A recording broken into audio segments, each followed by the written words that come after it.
Boa noite, gente. O nosso grupo de TI vai falar um pouquinho sobre a Ana Luísa Bustamante Smoka.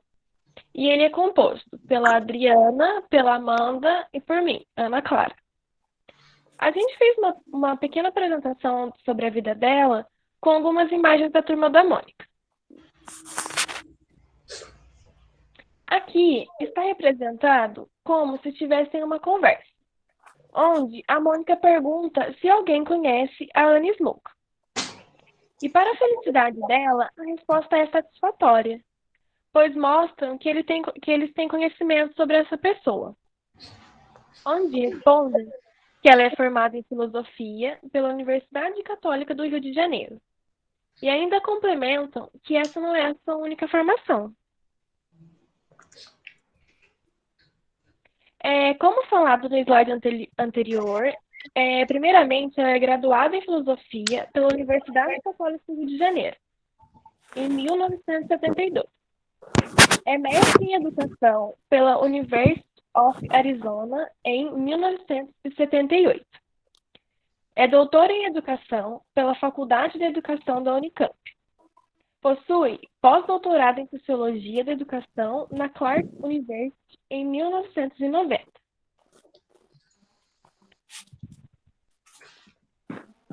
Vem desenvolvendo projetos sobre práticas escolares e práticas discursivas desde 1997. É professora da Unicamp desde 1979, trabalhando como professora nos cursos de graduação e pós-graduação, sendo também que possui outros cargos na instituição, como membro titular do Conselho, Direção e Administração da Faculdade de Educação. Possui um cargo no Departamento de Psicologia Educacional. É coordenadora do Grupo de Pesquisa Pensamento e Linguagem. Também coordena a pesquisa e desenvolvimento na Faculdade de Educação, Departamento de Psicologia Educacional. Ela possui a sua linha de pesquisa voltada para sociedade, cultura e educação, linguagem e cognição, alfabetização, educação pré-escolar, formação de professores e também sobre o desenvolvimento humano.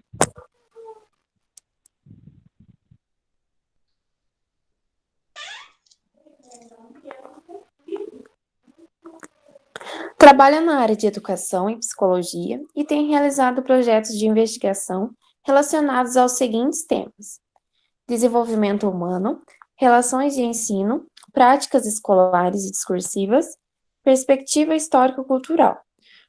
Ela ocupa atualmente a posição de coordenadora do Comitê Editorial dos Cadernos, e suas pesquisas são baseadas no histórico-cultural, que abrangem questões relacionadas ao desenvolvimento humano, significação e linguagem, relações de ensino, imaginação, memória e emoção. Em 1988, publicou seu primeiro livro, A Criança na Fase Inicial da Escrita, a Alfabetização como Processo Discursivo. O livro ele fala sobre a possibilidade do processo de alfabetização e ele foi desenvolvido sobre três pontos de vista: o didático-pedagógico, o construtivista, cognitivista e o da psicologia dialética. E vocês sabem quais seriam esses três pontos de vista? Então, Ana afirma que apenas a alfabetização, do ponto de vista da psicologia de Vygotsky, pode dar conta realmente da questão da aquisição da linguagem oral e escrita, enquanto processo de interação social. Ela se baseia nos princípios da sociogênese, pois acredita que as interações sociais influenciam na forma de aprendizagem, por elas ser como raízes das funções mentais superiores. Um argumento central nessa perspectiva é o da natureza social, ou da sociogênese e desenvolvimento humano. Isso significa que os modos de agir, pensar, falar e sentir das crianças vão se constituindo e adquirindo sentido nas relações sociais. Destaca-se, assim, a fundamental importância da mediação e da participação de outros na construção do conhecimento pela criança, bem como a concepção de linguagem, como produção histórica cultural constitutivas do sujeito, da subjetividade do conhecimento. Ou seja, a forma verbal de linguagem como modo de interação, como produção e produtos humanos, afeta, constitui e transforma o desenvolvimento e o funcionamento mental dos sujeitos. Para Emília Ferreiro, que é uma psicóloga argentina, ela propôs um novo olhar sobre a alfabetização. Suas ideias constituem uma nova teoria, intitulada Psicogênese da Língua Escrita. Juntando os conhecimentos da psicolinguística e a teoria psicológica e epistemológica de Jean Piaget, Emília mostrou como a criança constrói diferentes hipóteses sobre o sistema de escrita, antes mesmo de chegar a compreender o sistema alfabético. Psicogênese da língua escrita apresenta um suporte teórico construtivista, no qual o conhecimento aparece como algo a ser produzido pelo indivíduo, que passa a ser visto como sujeito e não como objeto do processo de aprendizagem.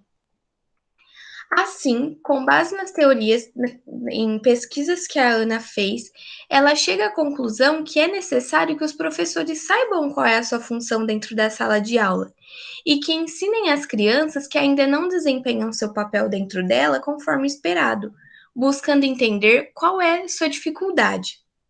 Para Smolka, no contexto escola, a relação professor-aluno acredita-se que no processo de aprendizagem não é conduzido pelo professor, mas pela criança. Ela discute que a alfabetização não significa apenas a aprendizagem da escrita de letras, palavras e frases, que a alfabetização ela implica a constituição dos sentidos.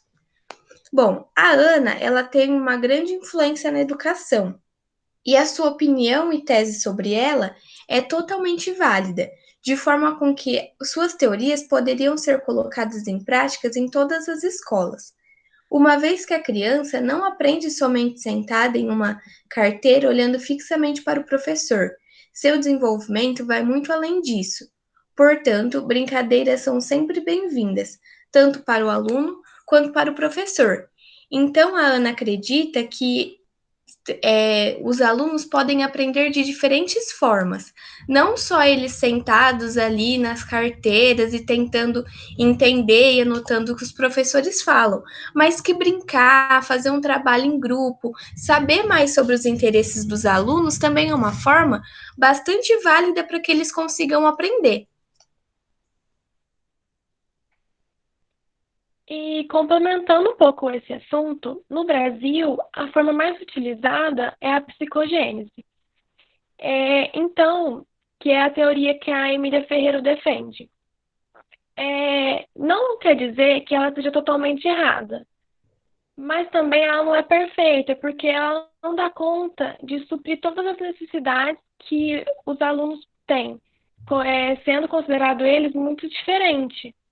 Então, a Ana Luísa não quer dizer que a psicogênese seja errada. Ela quer dizer que a junção das duas, tanto o método mais intelectual quanto a forma que ela trata o ensinamento de uma forma mais dinâmica, com mais cuidados e mais brincadeiras, ela acredita que essa forma seja a forma mais correta, onde a junção das duas. Ela não quer dizer apenas que a psicogênese seja errada. Ela acredita que tem como se fazer um aprimoramento juntando as duas. Bom, e isso foi o nosso trabalho. Espero que vocês tenham gostado. Muito obrigada e boa noite.